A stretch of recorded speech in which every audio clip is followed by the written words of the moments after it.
فرش التراب يضمني.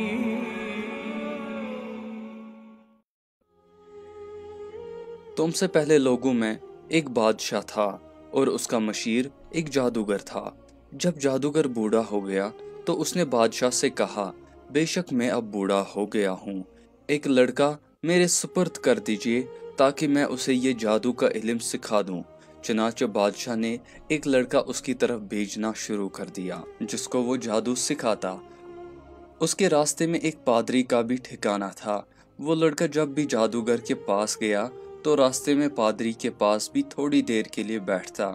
اس لڑکے نے اس کی باتیں سنی تو اسے اچھی لگی، چنانچہ وہ جب بھی جادوگر کے پاس جاتا تو گزرتے ہوئے پادری کے پاس بھی بیٹھ جاتا۔ جب وہ جادوگر کے پاس آتا تو دیر سے آنے کی وجہ سے جادوگر اسے مارتا۔ اس نے راہب کو بتایا۔ راہب نے اسے کہا، جب تمہیں جادوگر سے مار کا ڈر ہو تو یہ کہہ دیا کرو کہ مجھے میرے گھر والوں نے روک لیا تھا، اور جب گھر والوں سے ڈر ہو تو کہہ دیا کرو کہ جادوگر نے مجھے روک لیا تھا۔ چنانچہ اسی طرح دن گزرتے رہے کہ ایک دن لڑکے نے اپنے راستے میں ایک بہت بڑا جانور دیکھا جس نے لوگوں کا راستہ روک رکھا تھا۔ لڑکے نے دل میں کہا، آج پتہ چل جائے گا کہ جادوگر افضل ہے یا راہب۔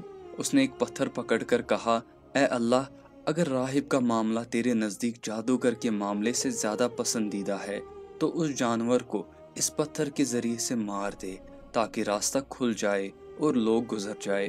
چنانچہ یہ دعا کر کے اس نے پتھر اس جانور کو مارا جس سے وہ ہلاک ہو گیا اور لوگ گزر گئے۔ وہ لڑکا راہب کے پاس آیا اور اسے یہ واقعہ بتلایا۔ راہب نے اسے کہا، بیٹے، آج تم مجھ سے افضل ہو، تمہارا معاملہ جہاں تک پہنچ گیا ہے میں وہ دیکھ رہا ہوں، اور عنقریب تم آزمائش میں ڈالے جاؤ گے، لہٰذا جب آزمائش کا یہ مرحلہ آئے تو تم میرے بارے میں لوگوں کو مت بتانا۔ اور یہ لڑکا مادر ذات اندھے اور کوڑی کو اللہ کے حکم سے درست کر دیتا تھا اور دیگر تمام بیماریوں کا علاج کرتا۔ بادشاہ کا ایک درباری ہم نشیں اندھا ہو گیا۔ اس نے جب سنا تو وہ بہت سے ہدیے لے کر لڑکے کے پاس آیا اور اس نے کہا، اگر تم مجھے ٹھیک ٹھاک کر دو تو یہ سارے ہدیے جو یہاں میں ساتھ لایا ہوں تمہارے ہیں۔ لڑکے نے کہا، میں کسی کو شفا نہیں دیتا، شفا صرف اللہ دیتا ہے۔ اگر تم اللہ پر ایمان لے آؤ تو میں اللہ سے دعا کروں گا تو وہ تمہیں شفا عطا فرمائے گا۔ چنانچہ وہ اللہ پر ایمان لے آیا اور اللہ نے اسے شفا عطا فرمائی۔ وہ ٹھیک ہونے کے بعد بادشاہ کے پاس آیا اور اس کے پاس اس طرح بیٹھ گیا جیسے وہ بیٹھا کرتا تھا۔ بادشاہ نے اسے پوچھا، تیری بینائی کس نے بحال کر دی؟ اس نے کہا، میرے رب نے۔ بادشاہ نے کہا، کیا میرے علاوہ تیرا اور کوئی رب ہے؟ اس نے کہا، میرا اور تیرا رب صرف ایک اللہ ہے۔ بادشاہ نے اسے گرفتار کر لیا اور اس کو سزا دیتا رہا حتیٰ کہ اس نے لڑکے کا پتہ بتا دیا۔ چنانچہ لڑکے کو بادشاہ کی خدمت میں لایا گیا۔ بادشاہ نے اس سے کہا، بیٹا، تیرے جادو کا کمال اس حد تک پہنچ گیا ہے کہ تو مادر ذات اندھے اور کوڑی کو درست کر دیتا ہے اور فلاں فلاں کام بھی کر لیتا ہے۔ لڑکے نے کہا، میں کسی کو شفا نہیں دیتا، شفا دینے والی ذات صرف اللہ کی ہے۔ بادشاہ نے اسے بھی گرفتار کر لیا اور اسے سزا دیتا رہا حتیٰ کہ اس نے راہب کا پتہ بتایا۔ چنانچہ راہب کو پیش کیا گیا۔ راہب سے کہا گیا کہ تم اپنے دین سے پھر جاؤ۔ اس نے انکار کر دیا تو بادشاہ نے آرا منگوایا اور اس آرے کو اس کے سر کے عین درمیان رکھ دیا گیا اور اس کے سر کو چیر دیا یہاں تک کہ اس کے سر کے 2 حصے ہو گئے۔ پھر بادشاہ کے ہم نشین درباری کو لایا گیا اور اس سے کہا گیا کہ اپنے دین سے پھر جا۔ اس نے بھی انکار کر دیا۔ چنانچہ آرا اس کے سر کے مانگ والے مقام پر رکھ دیا گیا اور اس کے سر کو چیر دیا گیا، جس سے اس کے سر کے بھی 2 ٹکڑے ہو گئے۔ پھر لڑکے کو لایا گیا۔ اس سے کہا گیا کہ اپنے دین سے پھر جا۔ اس نے انکار کر دیا۔ بادشاہ نے اسے اپنے چند خاص آدمیوں کے سپرد کیا اور کہا کہ اسے فلاں فلاں پہاڑ پر لے جاؤ، اس پر اسے چڑھاؤ۔ جب تم اس کی چوٹی پر پہنچ جاؤ تو اس سے اس کے دین کے متعلق پوچھو۔ اگر یہ اپنے دین سے پھر جائے تو ٹھیک، ورنہ اسے وہاں سے نیچے پھینک دو۔ چنانچہ وہ اسے لے گئے اور اسے پہاڑ پر لے کر چڑھے تو لڑکے نے دعا کی، اے اللہ تو ان کے مقابلے میں جیسے تو چاہے مجھے کافی ہو جا۔ چنانچہ پہاڑ لرز اٹھا جس سے سب نیچے گر گئے۔ لڑکا بادشاہ کے پاس آ گیا۔ بادشاہ نے اس سے پوچھا، تیرے ساتھیوں نے کیا کیا؟ لڑکے نے کہا، ان کے مقابلے میں اللہ تعالیٰ مجھے کافی ہو گیا۔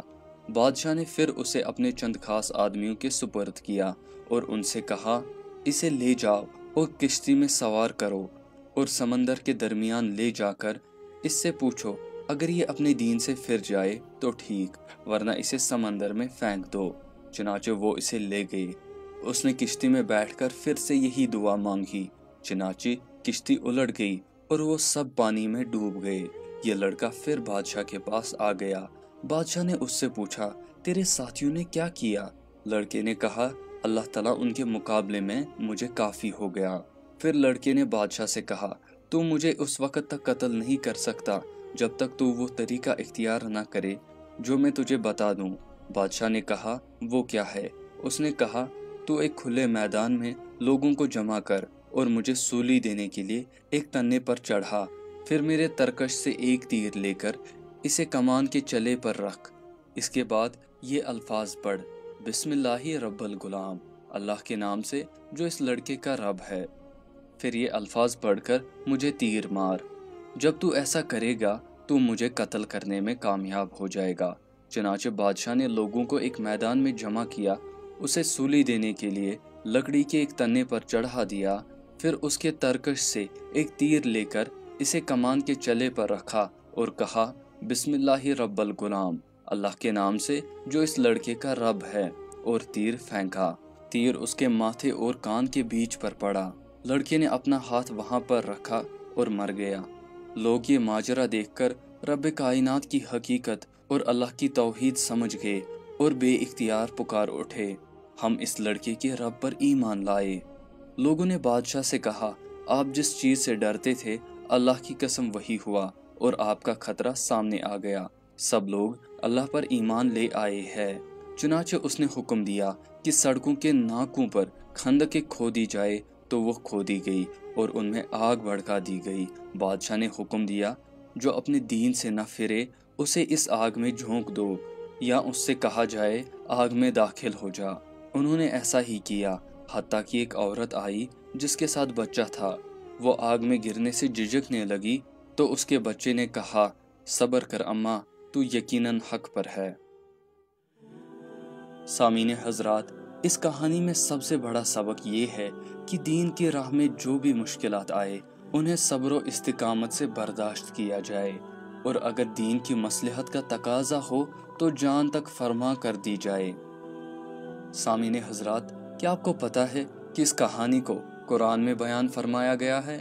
سورہ بروج میں اصحاب اخدود کا قصہ تو یہی ہے کہ جہاں پہ ہمیں پتہ چلتا ہے کہ اللہ وحدہ لا شریک کی توحید کے ساتھ کسی بھی دوسرے عناصر کو شریک ٹھہرایا جا سکتا نہیں ہے، حتیٰ کہ اگر بات جان قربان کرنے پہ بھی آ جائے تو انسان اپنی جان قربان کرنے کے لیے بھی بالکل بھی ہچکچانا نہیں چاہیے۔